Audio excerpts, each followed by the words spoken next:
Everyone আসসালামু আলাইকুম ওয়া রাহমাতুল্লাহ welcome back to my channel. আজকে আমি আপনাদের মাঝে হাজির হয়েছি কমান্ডার ব্র্যান্ডের একটি ইনভার্টার নিয়ে। এই ইনভার্টারের নেম প্লেটটা যদি আমরা লক্ষ্য করি তাহলে দেখতে পাবো এটা 0.75 কিলোওয়াটের একটি ইনভার্টার। এই ইনভার্টারে পাওয়ার আসতেছে না, পাওয়ার দেওয়ার সাথে সাথে ব্রেকার ট্রিপ করতেছে। আজকের ভিডিওতে দেখাবো কিভাবে এই কমান্ডার ব্র্যান্ডের ইনভার্টারের পাওয়ার সমস্যার সমাধান করতে হয়।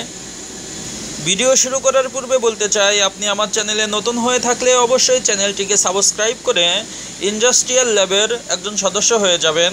আর আপনি যদি অলরেডি আমার চ্যানেলের একজন সম্মানিত সদস্য হয়ে থাকেন তাহলে আপনাকে জানাচ্ছি অসংখ্য ধন্যবাদ। কথা না বাড়িয়ে চলুন ভিডিও শুরু করি। আমি সার্কিটটি খুলে আলাদা করে নিব। বন্ধুরা দেখতে পাচ্ছেন এখানে একটি লক সিস্টেম রয়েছে, এই লকটার চাপ দিয়ে এটা সার্কিট খুলে নিতে হবে। আমি এটা খুলে নিয়েছি। ইনভার্টারের দুটি অংশ রয়েছে, একটি পাওয়ার সিস্টেম, অন্যটি কন্ট্রোলিং সিস্টেম। কন্ট্রোলিং সিস্টেমটি এই কার্ড দিয়ে করা হয়, আমি কন্ট্রোল কার্ডটা আলাদা করে রাখছি। আর এটা হচ্ছে পাওয়ার কার্ড। দেখতে পাচ্ছেন এখানে পাওয়ার কার্ডের সাথে আরেকটি কার্ড কানেকশন করা আছে। আমি প্রতিটি সোল্ডারিং খুলে আলাদা করে নিয়েছি। আমি এখন এটি খুলে আলাদা করে নেব।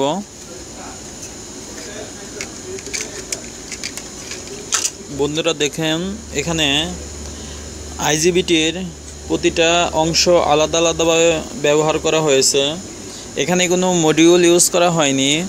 প্রতিটা আলাদা আলাদা করে 6টা আইজিবিটি ব্যবহার করা হয়েছে। পাওয়ার কার্ডে একটি রেকটিফায়ার রয়েছে, এই রেকটিফায়ারের মাধ্যমে এসিকে ডিসিতে রূপান্তরিত করা হয় এবং এই ক্যাপাসিটরের মাধ্যমে ফিল্টারিং করা হয়। যেহেতু ব্রেকার দেওয়ার সাথে সাথে আমার ব্রেকারটি টিপ করতেছে, এই জন্য এখন আমি রেকটিফায়ারটি চেক করব।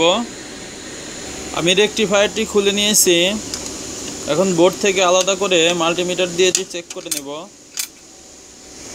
এটি 3 ফেজ রেকটিফায়ার, যেখানে মাঝের 3টা লেগ দিয়ে L1, L2 এবং L3 3টি ফেজ ঢুকবে এবং 2টি লেগ দিয়ে পজিটিভ এবং নেগেটিভ ভোল্টেজ বের হবে। আমি রেকটিফায়ারটি চেক করে নিচ্ছি।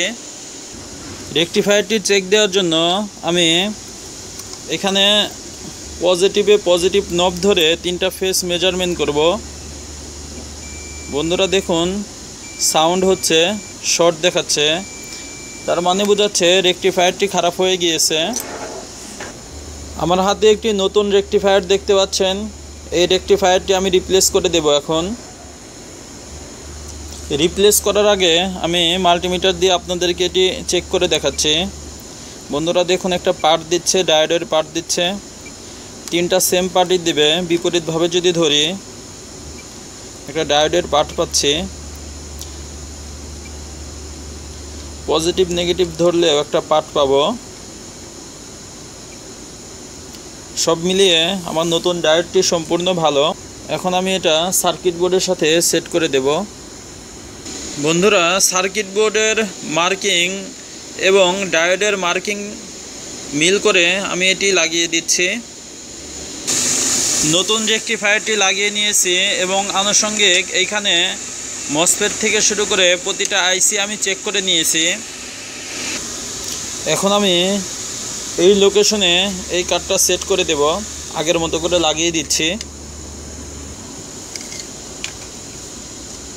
এখন আমাকে এখান দিয়ে সোল্ডারিং করে এটা লাগিয়ে দিতে হবে। পুরো বোর্ডটা সোল্ডারিং করে লাগিয়ে দিয়েছি, আপনারা দেখতে পাচ্ছেন। সবগুলো সোল্ডারিং করা হয়ে গেছে। আমি এখন এটা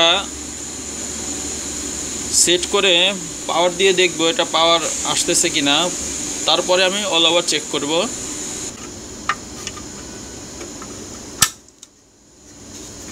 এখানে লকের সাথে আটকে গেছে, এর জন্য একটা সাউন্ড হইল।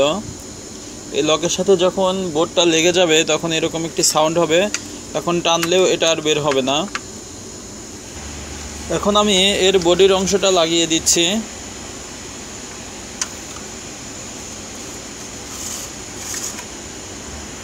একই সাথে আমি এই ডিসপ্লেটা এখন এটার সাথে সেট করে দিচ্ছি।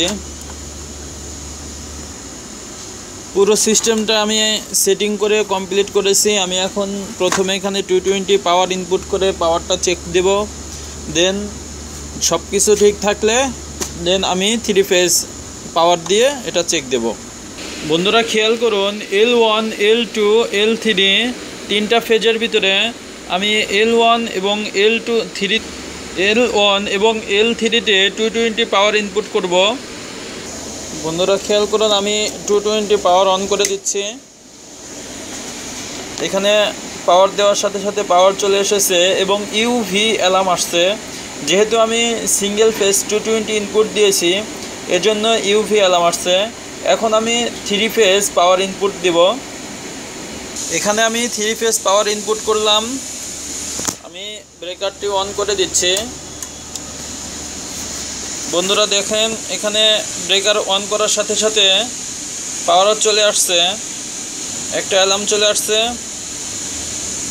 বন্ধুরা খেয়াল করুন, আমার ইনভার্টারটি এখন রেডি আছে, রেডি সিগন্যাল দিচ্ছে।